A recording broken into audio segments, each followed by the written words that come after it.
오늘 우리에게 주시는 하나님 말씀은 디모데전서 6장 6절에서 10절까지 말씀입니다. 그러나 자족하는 마음이 있으면 경건은 큰 이익이 되느니라. 우리가 세상에 아무것도 가지고 온 것이 없음에 또한 아무것도 가지고 가지 못하리니 우리가 먹을 것과 입을 것이 있은즉 족한 줄로 알 것이니라. 부하려 하는 자들은 시험과 올무와 여러 가지 어리석고 해로운 욕심에 떨어지나니 곧 사람으로 파멸과 멸망에 빠지게 하는 것이라. 돈을 사랑함이 일만하게 뿌리가 되나니 이것을 탐내는 자들은 유혹을 받아 믿음에서 떠나 많은 근심으로써 자기를 찔렀도다. 아멘. 우리는 지난주 이제 디모데전서 6장 3절부터 5절까지 말씀을 통해서 이제 우리가 하나님의 말씀과 올바른 교훈 외에 다른 교훈에 관심을 갖고 다른 교훈에 대해 이야기를 하면 어떤 문제가 발생하는지를 생각해 봤었습니다. 다른 교훈은 이제 우리로 하여금 내가 옳다고 생각해서 이제 교만하게 만들고 그리고 그래서 이제 생각이 다른 사람들과 자꾸 논쟁하게 만든다라고 했었어요. 그래서 다른 사람들을 이제 비방하게 하고 미워하게 하고 그래서 인간관계를 망가뜨려서 이제 결국은 행복하지 못하게 이제 우리를 만드는 겁니다. 그리고 이제 우리 개인적으로는 우리 마음을 부패하게 하고 또 진리를 잃어버려서 우리 스스로를 또 내부적으로 이제 망가뜨리는 이제 그런 역할을 한다라고 했었습니다. 그래서 이제 우리가 다른 교훈에 관심을 갖지 말고 하나님의 말씀과 이제 올바른 교훈을 따르려고 애를 써야 우리가 행복한 삶을 살 수 있고 행복한 신앙생활을 할 수 있다. 이제 이것이 우리가 지난주에 살펴본 말씀이었습니다. 오늘 이제 우리가 읽은 말씀은 이제 경건에 이익이 되는 자족에 대해서 말씀을 하고 있어요. 오늘 이제 우리가 이 말씀을 통해서 자족하면 우리한테 어떤 유익이 생기는지 또 자족하지 않으면 또 어떤 문제가 발생하는지를 한번 생각을 해보려고 합니다. 오늘 6절 말씀 보면은요, 이제 그러나라는 단어로 시작을 합니다. 이것은 이제 앞에 나오는 말씀하고 이어진다는 이야기예요. 이것에 대해서는 뭐 여러 가지 해석이 있습니다. 뭐 5절 마지막에 나오는 이제 경건을 이익의 방도로 생각하는 자들에 대한 이야기이기도 하고 또 앞에 나오는 이제 교만에 대한 이야기이기도 합니다. 그러니까 이제 지난주 우리가 살펴본 것처럼 다른 교훈을 이야기하는 사람은 이제 교만한 사람이라고 성경에서 말씀을 했었어요. 그런데 이제 사람이 하나님의 말씀과 올바른 교훈을 따르지 않아서 교만을 해질 수도 있지만 교만한 사람이기 때문에 뭔가 경건에 관한 교훈이나 하나님 말씀보다 자기를 드러낼 수 있는 다른 교훈을 이야기를 할 수도 있는 겁니다. 그러니까 결국은 나를 드러내고 싶어하는 그런 욕심을 가진 사람에게 있어서 이 신앙생활이라고 하는 것은 그렇게 매력적인 이야기가 아니다라고 하는 것이죠. 그런데 이제 우리가 뭔가 자족하는 마음을 가지고 있으면 뭔가 욕심이 없이 지금 나에게 주어진 것들에 대해서 만족하는 마음을 가지고 있으면 이 경건이라고 하는 것, 이 신앙생활이라고 하는 것은 우리에게 큰 유익이 된다. 이렇게 말씀을 하고 있는 겁니다. 그리고 나서 이제 이어지는 7절과 8절 보면 이렇게 말씀을 하고 있어요. 우리가 세상에 아무것도 가지고 온 것이 없음에 또한 아무것도 가지고 가지 못하리니 우리가 먹을 것과 입을 것이 있은즉 족한 줄로 알 것이니라. 이렇게 말씀을 하고 있죠. 그러니까 우리가 이 세상을 떠날 때 아무것도 가지고 갈 수 없기 때문에 뭐 욕심을 부리면서 더 많이 가지려고 애를 쓰는 것이 아니라 지금 나에게 주어진 것들, 그냥 지금 먹을 것과 입을 것이 있으면 그냥 그것에 만족하면서 욕심을 부리지 말라고 하는 겁니다. 우리가 잘 아는 한자성어 중에 공술의 공수거라는 말이 있죠. 이게 이제 빈손으로 왔다가 빈손으로 간다라는 뜻을 가진 말이에요. 저는 어릴 때 이게 불교 용어인 줄 알았어요. 근데 이게 불교 용어는 아니더라고요. 한자성어입니다. 근데 막 유래를 타고 올라가면 약간 불교적인 색채가 있기는 한데 불교 말은 아니어서 우리가 써도 크게 문제는 없는 것 같아요. 근데 이제 이 공술의 공수거라는 말을 이제 말의 의미로 따지면은 이제 우리 방금 읽은 이 7절 말씀처럼 뭔가 이렇게 어차피 빈손으로 돌아가니까 재물에 욕심 부릴 필요가 없다. 뭐 이렇게 보통 생각을 하는 경우들도 있는데 의외로 그것 말고 어차피 빈손으로 돌아가니까 인생 뭐 없다. 그냥 인생 허무하다. 이런 식의 의미로 보통 많이 사용을 하고 있습니다. 그러니까 이 공술의 공수거라는 말이 그냥 인생 뭐 허무하다, 인생 뭐 열심히 해봐야 어차피 빈손으로 돌아간다. 이제 이런 식의 의미로 사용되면은 상당히 조금 이렇게 부정적인 그런 말이 될 수 있는 것이죠. 그런데 이 말하고 이 공술의 공수거라고 하는 말과 관련된 설화가 하나가 있더라고요. 옛날 어떤 마을에 되게 다른 사람에게 인색한 부자가 있었다고 해요. 근데 이 부자가 얼마나 인색했는지 자기 자식한테도 돈을 잘 안 주는 거예요. 그러니까 어떻게든 자기가 막 모으려고 애를 쓰고 막 욕심부리고 막 이래서 막 자기만 이제 막 돈을 모으고 있는데 어느 날 아들이 이렇게 나갔다가 들어오더니 자기가 밖에서 이상한 걸 좀 봤다 이런 얘기를 하는 거예요. 근데 이 부자가 뭘 봤는데 이렇게 물어보니까 자기가 이제 집에 오면서 아들이 집에 오면서 누가 이게 죽어서 장례를 치르고 이렇게 상여가 나가는 걸 봤대요. 근데 상여가 이렇게 가는데 이 상에서 이렇게 자세하게 보니까 상여의 관 옆에 이렇게 구멍을 뚫어놨다는 거예요, 양쪽에. 그러고서 이렇게 죽은 그 고인의 손이 이렇게 관 밖으로 나오게끔 그런 모양으로 이렇게 상여가 가더라는 거예요. 그래서 이 아들이 이상해서 그 이렇게 장례하는 사람들한테 아니 어떻게 고인을 저렇게 할 수가 있냐, 왜 옆에 뚫었냐 했더니 이 가족들이 죽을 때 빈손으로 간다는 걸 보여주려고 일부러 이렇게 했습니다. 뭐 이런 이야기를 했다는 거예요. 그러니까 아들이 이거 되게 신기해가지고 와서 아버지한테 얘기를 하는 거예요. 그러니까 아버지가 이 얘기를 듣고 나서 그래 내가 정말 죽을 때 어차피 빈손으로 가는구나 이거를 깨달아서 그 다음부터 이 인색한 삶을 바꿨다라고 하는 것이죠. 자녀에게도 돈을 주고 주변에 여러 사람들도 도와주고 이렇게 베풀면서 사는 삶을 살았다라고 하는 거예요. 그러니까 이 공술의 공수거라고 하는 말, 우리가 빈손으로 돌아간다라고 하는 이 말이 단순히 그냥 인생 허무하다 이런 말이 아니라 우리가 이 세상을 어떻게 살아야 할 것인가 이런 의미에 가진 말이 될 수도 있는 것이죠. 그러니까 오늘 우리가 읽은 이 7절 말씀도 단순히 그냥 우리가 뭐 아무것도 가지고 가지 못한다, 그냥 뭐 천국만 가면 된다, 적당히 살자 이런 식의 의미가 아니라 우리가 어떻게 살아야 할지를 보여주고 있는 겁니다. 그러면서 우리에게 요구하는 것이 무엇이냐? 먹을 것과 입을 것이 있으면 족한 줄로 알아라, 만족하며 살아라 이렇게 말씀을 하고 있는 것이죠. 그렇다면 이런 자족, 이 자족하는 마음이 경건, 올바른 신앙생활하고 우리가 과연 무슨 연관이 있을지를 한번 생각해 봐야 되는 겁니다. 여러분 오늘 우리가 읽은 이 말씀은 실은 돈에 대한 이야기예요. 그러니까 자족이라고 하는 거는 우리가 갖고 있는 소유에 대해서 만족하라는 말씀이에요. 그런데 이 자족이라고 하는 것 자체는 실은 돈에만 국한되는 문제는 아닙니다. 여러분 한번 생각해 보세요. 주변에 만약에 좀 욕심을 부린다, 돈을 자꾸 막 아끼려고 하고 인색하고 막 돈을 모으려고 애를 쓰는 사람이 있다면 한번 생각해 보세요. 그 사람이 과연 돈에만 욕심을 부릴까요?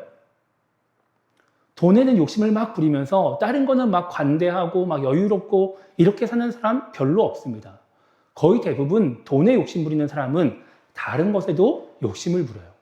다른 것에 욕심 있는 사람이 돈에도 욕심을 부리게 되어 있어요. 그러니까 이 자족이라고 하는 게 단순히 그냥 내가 돈만 막 부유하게 되려고 애를 쓰지 말아야 되겠다 이런 것으로 연결되는 것이 아니라 우리 삶의 모든 부분에서 우리가 욕심내고 있는 부분들을 돌아봐야 된다라고 하는 말씀인 것이죠. 우리가 이런 생각을 해보게 됩니다. 여러분 우리가 태어날 때 우리가 태어나는 나라, 지역, 부모님 이런 거 정할 수 있나요? 없나요? 없어요. 제가 아는 어떤 목사님이 그런 얘기 하시더라고요. 인간이 인생을 살면서 정할 수 있는 유일한 가족은 배우자밖에 없대요. 부모도 정할 수가 없고 자식도 내 마음대로 낳을 수가 없는 거죠. 아들, 딸 내가 낳고 싶은 대로 낳을 수가 없는 거예요. 그러니까 배우자만 내가 유일하게 정할 수가 있대요. 그러니까 우리가 이 세상을 태어날 때 나는 어떤 부모님에게서 어떤 상황에서 이런 부모님에게서 이런 것을 물려받아가지고 태어날 거야 이런 걸 우리가 정할 수가 없다라고 하는 거예요. 그냥 우리가 태어나 보니까 이 상황에서 이런 환경에서 이런 재능을 가지고 태어나게 되는 것이죠. 그러니까 우리는 그냥 일단은 우리에게 주어진 상황과 환경에 맞춰서 혹은 내 신체의 능력이나 지적인 능력을 가지고 그냥 이 세상을 살아갈 수밖에 없는 거예요. 우리가 뭐 개천에서 용난다 뭐 이런 이야기도 있지만 그건 되게 극한 소수의 이야기이고 거의 대부분의 사람들은 개천에서 태어나면 개천에서 그냥 삽니다. 바다에서 태어나면 그냥 바다에서 사는 거예요. 그거는 극복하기가 생각보다 쉽지 않은 문제인 거죠. 예전에 이제 트로트 가수 장윤정 씨 있잖아요. 그죠? 장윤정 씨가 이제 막 한창 뜨고 나서 어느 방송에 나와서 그런 이야기를 했어요. 원래 장윤정 씨가 트로트 가수를 하고 싶어 하지 않았습니다. 이 사람이 되게 20대 거의 극 초반에 되게 막 가요제에서 대상을 타고 그리고 막 댄스 가수를 준비를 했었어요. 근데 그게 잘 안 됐어요. 잘 준비가 안 돼가지고 막 뭐 대역 배우도 하고 막 여러 가지 일들을 막 했단 말이에요. 그러다가 이제 한 25, 26 요쯤에 이제 어머나라는 노래를 들고서 딱 데뷔를 했는데 그게 이제 빵 터진 거예요. 그러면서 이분이 그런 이야기를 해요. 자기가 트로트 가수를 하려고 할 때 자기는 원래 댄스 가수를 하고 싶었기 때문에 그렇게 기분이 좋지가 않았대요. 내가 아직 20대인데 이때까지만 해도 뭐 트로트는 나이 많은 이제 사람들만 하는 거였으니까 내가 아직 20대인데 내가 왜 트로트를 해야 되나, 내가 막 어쩔 수 없이 이걸 해야 되는데 너무 하기 싫다 막 이런 생각을 했다라는 거예요. 그런데 자기가 그렇게 노래를 발표하고 성공하고 나서 보니까 사람이 하고 싶은 것과 잘하는 게 다르다라는 것을 느꼈대요. 나는 댄스 가수를 하고 싶어도 내가 잘하는 건 트로트였던 거예요. 그럼 내가 성공하려면 트로트를 해야 되는 것이죠. 여러분, 대부분의 사람들이 자기가 하고 싶은 것과 잘하는 게 다른 경우들이 많이 있습니다. 왜 우리가 잘하는 것과 하고 싶은 것이 달라지느냐? 그것은 잘하는 거는 재능의 영역이기 때문에 그래요. 제가 아무리 가수가 하고 싶어도 저에게 그런 재능이 없으면 할 수가 없어요. 그럼 그 재능은 누가 주는 거예요? 부모님께서 물려받는 거죠. 내가 태어날 때 그냥 타고나는 부분들이 많이 있는 거예요. 물론 우리가 나중에 개발할 수 있는 재능들도 분명히 있지만 일단 재능이라고 하는 거는 그냥 타고나는 거예요. 내가 어떻게 할 수가 없어요. 나에게 주어진 것이죠. 여러분, 우리가 신앙적으로 보통 이런 재능들을 뭐라고 말하느냐? 하나님이 주신 달란트라고 말을 하죠. 그러니까 만약에 우리에게 주어진 모든 상황과 환경들, 나에게 주어진 재능들, 뭔가 지능들, 신체적인 능력들이 다 하나님이 나에게 주신 거다라고 한다면 우리는 그것을 인정할 줄 알아야 되는 거예요. 나는 가수가 하고 싶은데 왜 나한테 노래를 잘 부를 수 있는 능력 주시지 않으셨어요? 이런 거 얘기해봐야 소용이 없다라고 하는 것이죠. 뭔가 나도 저렇게 뭔가 누구처럼 앞에 나가가지고 막 인정받고 싶은데 나는 그런 재능이 없어서 막 속상하고 안타깝고 그럴 필요가 없는 거예요. 우리가 가장 중요한 거는 그렇게 나에게 주어진 것을 인정하고 그 나의 능력에 맞는 무언가 사명을 감당하면서 하나님의 뜻을 이루려고 해야 우리가 행복한 신앙생활을 할 수가 있는 것이죠. 나에게 하나님이 이런 상황과 환경과 능력을 주셨는데 그거 인정하지 않으려고 하고 그래서 나도 욕심 부려가지고 내가 사람들에게 인정받으려고 애를 쓰고 나에게 주어진 일을 감당하려고 하기보다 내가 하고 싶은 거를 하려고 하다 보면 무슨 문제가 생겨요? 주변 사람들이 힘들어져요. 여러분, 교회도 마찬가지입니다. 여러분, 만약에 우리 교회는 없는 것 같은데 진짜 음치인 성도님이 혼자의 그런 사명감과 그런 하고 싶은 마음 때문에 저도 앞에 나가서 특송하겠다고 주일날마다 이러면 어떻게 되겠어요? 물론 감사한 일이죠. 근데 솔직히 힘든 거는 사실이에요. 만약에 아무것도 할 수 없는 뭔가 그런 사람이 갑자기 나도 설교해보겠다고 나와가지고 설교하고 이런 거 여러분 어떠시겠어요? 힘들 수 있죠. 어려운 거예요. 이게 우리에게 주어진 일들을 그 능력에 맞춰서 내가 잘 감당할 때 이 공동체라고 하는 곳은 더욱더 행복해지는 것이죠. 누군가는 앞에서 사람들의 눈에 띄는 역할들을 할 수도 있는 것이고 누군가는 사람들에게 인정받지 못할 수도 있지만 어떠한 누군가를 돕는 자리, 눈에 보이지 않는 곳에서 무언가를 해야 공동체는 든든하게 세워질 수 있는 겁니다. 그래야 건강한 공동체가 될 수 있는 것이죠. 하나님이 왜 모든 사람들에게 똑같은 능력을 주지 않으시고 똑같은 재능을 주지 않으셨느냐 생각해보면 그래야 공동체가 잘 돌아가기 때문에 그래요. 그래야 공동체가 행복한 공동체가 되기 때문에 그런 것이죠. 그러니까 우리는 단순히 그냥 돈에만 우리가 자족하는 것이 아니라 나에게 주어진 상황과 환경들, 나에게 주어진 어떠한 능력들, 재능들, 그런 부분에 있어서도 내가 자족할 줄 알고 내가 그 능력을 가지고 할 수 있는 일이 무엇인지, 내가 어떤 역할을 해야 교회가 잘 세워져 갈 수 있을 것인지, 내가 어떻게 나에게 주어진 이 능력으로 하나님의 뜻을 이룰 수 있을지를 기도하고 고민해봐야 우리가 행복한 신앙생활을 할 수 있게 되는 것이죠. 그래야 우리가 올바른 신앙생활을 하게 되는 것입니다. 그러면서 이제 오늘 9절과 10절 말씀 보면은 이렇게 말씀하고 있어요. 사람이 자족하지 않고 욕심부리면 어떤 문제가 생기느냐? 부하려 하는 자들은 시험과 올무와 여러 가지 어리석고 해로운 욕심에 떨어지나니 곧 사람으로 파멸과 멸망에 빠지게 하는 것이라. 돈을 사랑함이 일만하게 뿌리가 되나니 이것을 탐내는 자들은 미혹을 받아 믿음에서 떠나 많은 근심으로써 자기를 찔렀도다. 이렇게 말씀하고 있죠. 9절에 보면은 부하려 하는 자들은 이라고 말씀하고 있어요. 이제 다시 원래 우리가 돈에 대한 주제를 생각을 해봐야 됩니다. 여러분, 우리가 더 많은 돈을 가지려고 하는 사람들, 부자가 되려고 하는 사람들을 부하려 하는 자들이다 라고 말을 할 수가 있어요. 그런데 우리가 한번 생각해 보면 이 세상을 살아가는 모든 사람들 마음속에는 부해지고 싶은 마음들이 있습니다. 그죠? 여러분, 부자가 되고 싶으세요? 거지가 되고 싶으세요? 그렇죠. 부자가 되고 싶은 거예요. 이건 모든 사람들의 마음속에 있어요. 그런데 그 모든 사람들이 부유해지기 위해서 그렇게 일을 하고 돈을 벌면서 살아가는데 그것이 단지 나에게 주어진 그 상황 속에서, 그러니까 내가 하고 있는 그 일들 속에서, 그 능력 안에서 내가 최선을 다해서 일하면서 더 부유해지겠다라고 생각하면은 그거는 좋은 마음인 거예요.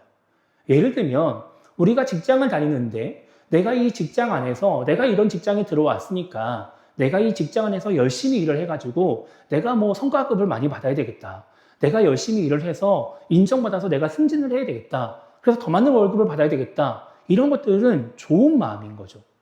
내가 일을 더 열심히 하게 만들고 나를 하여금 열심히 살아가게 만들기 때문에 좋은 마음인 거예요. 뭐 자영업 하시는 분들도 마찬가지죠. 내가 이 일을 열심히 해서, 뭐 음식 하시는 분들은 내가 음식을 잘 만들어서, 뭐 여러 가지 일들을 통해서 내가 합당한 대가를 받아서 내가 부유해지겠다 하는 것은 좋은 마음인 거예요.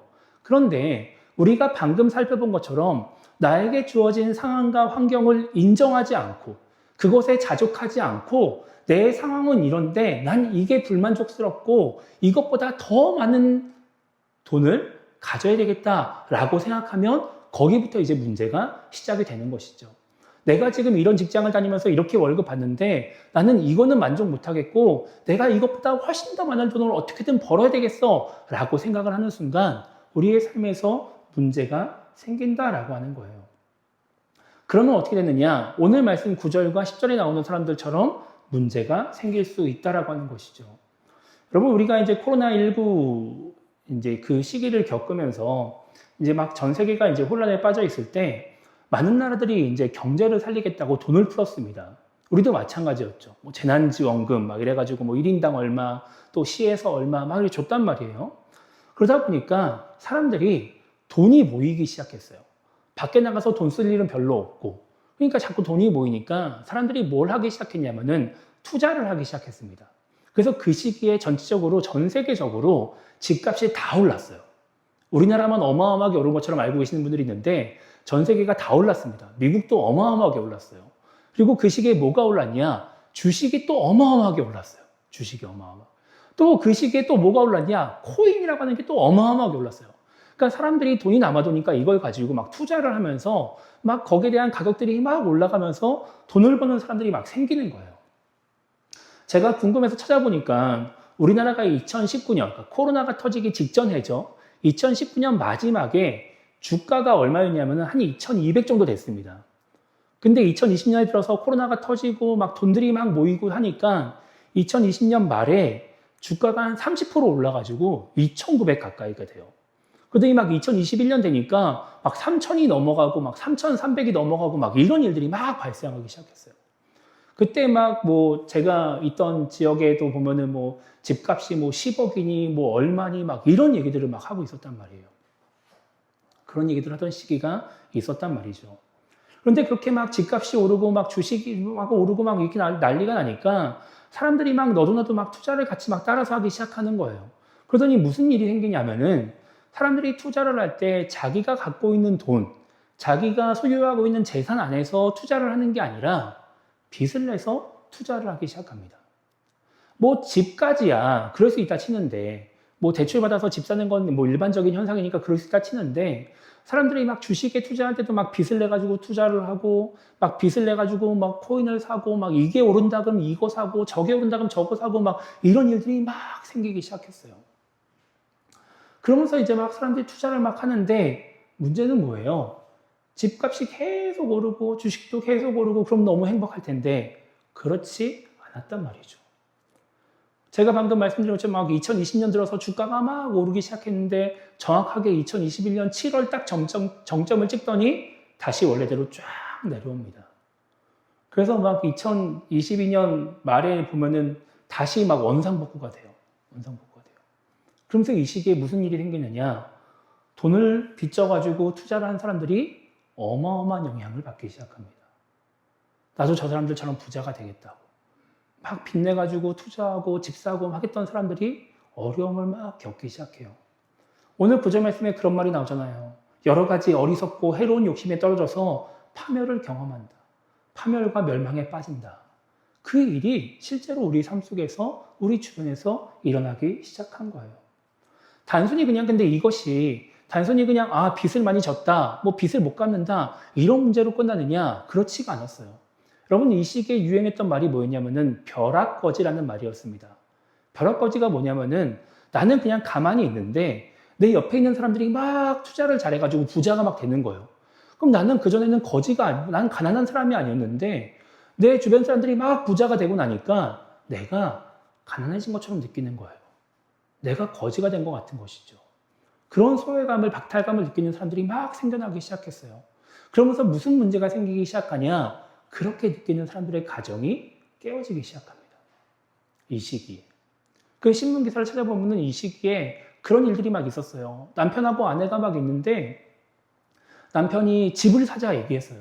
아내가 집값 안 오른다고 그냥 전세로 가자. 그 전세를 가요. 근데 집값이 막 오르는 거예요. 그러니까 막 남편이 넌 내 말을 들었어야지 왜 전세를 가자고 했냐 막 그러면서 와이프를 막 타박을 하고 와이프는 막 자기가 죄인이 된 것처럼 막 집안에 가만히 있고 막 이러니까 무슨 문제가 생겨요? 가정 분위기가 안 좋아지는 거예요. 관계가 안 좋아지는 거예요.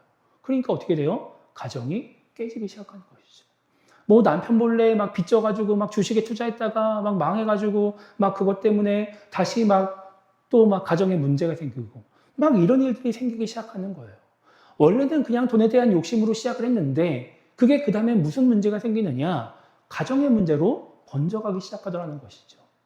여러분 우리가 직장생활이나 일반 사회생활도 마찬가지입니다. 나에게 주어진 능력 이상으로 내가 무언가 돈을 벌려고 애를 쓰다 보면 우리는 잘못된 방법으로 돈을 벌 수밖에 없어요. 정당한 방법으로는 내 능력에 한계가 있기 때문에 잘못된 방법으로 돈을 벌어야 되는 거예요.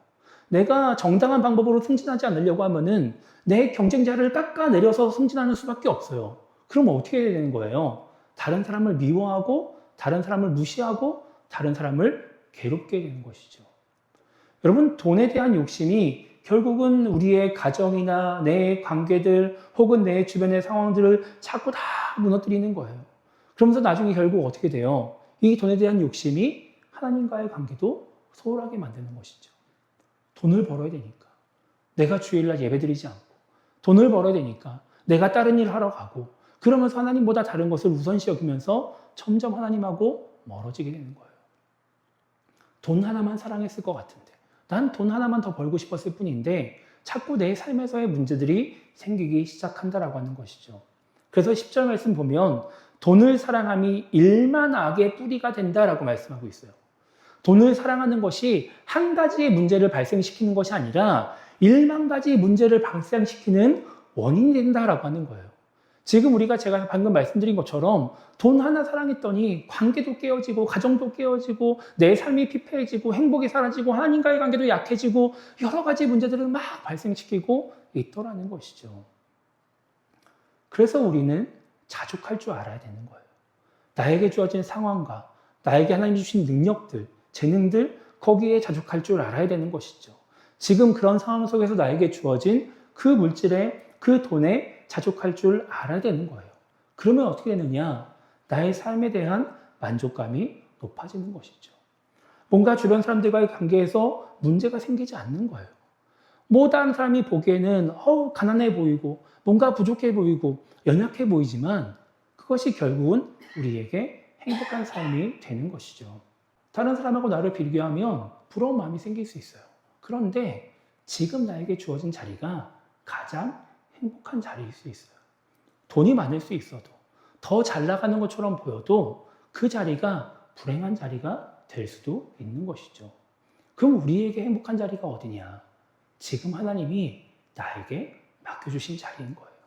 나에게 만들어주신 이 상황들, 이 능력들, 이 삶의 영역이 하나님이 우리에게 주신 행복의 자리인 것이죠. 그렇게 우리가 자족하는 데 있어서 큰 도움이 되는 것이 무엇이냐? 바로 경건이라고 하는 거예요. 오늘 말씀은 자족하는 마음을 가진 사람에게 경건이 유익이 된다라고 말씀하고 있지만 실은 경건은 자족하는 마음을 갖는데 유익한 겁니다. 나에게 주어진 상황들, 남과 비교하지 않고 하나님 앞에서 나의 상황들을 바라보면서 이것이 나에게 주어진 행복이구나 라고 생각할 수 있는 마음, 그것이 경건에서 나오는 것이죠. 하나님의 뜻임을 알고 그 뜻을 바라보며 나아갈 수 있게 만드는 것, 그것이 바로 경건에서 나오는 거예요. 그래서 우리가 신앙생활을 열심히 하고 경건을 지키려고 애를 쓸 때 우리는 자족할 줄 아는 사람이 되는 것이고 그 상황 속에서 하나님께 감사하는 사람이 되는 것이고 행복한 삶을 살아가는 그런 사람이 될 수 있다라고 하는 것입니다. 그것이 하나님이 우리에게 주신 유익이라는 것을 기억하면서 우리가 자족하기 위해서 열심히 신앙생활을 해나가야 되는 것이죠. 그렇게 우리 모두가 올바른 신앙생활을 통해서 자족하는 마음을 가짐으로써 헛된 욕심에 빠지지 않고 주어진 삶 속에서 최선을 다하며 또 각자에게 맡겨진 그 역할들을 잘 감당함으로 말미암아 건강한 공동체를 세워가고 또 행복한 삶, 행복한 신앙생활을 하게 되기를 주님의 이름으로 축복합니다.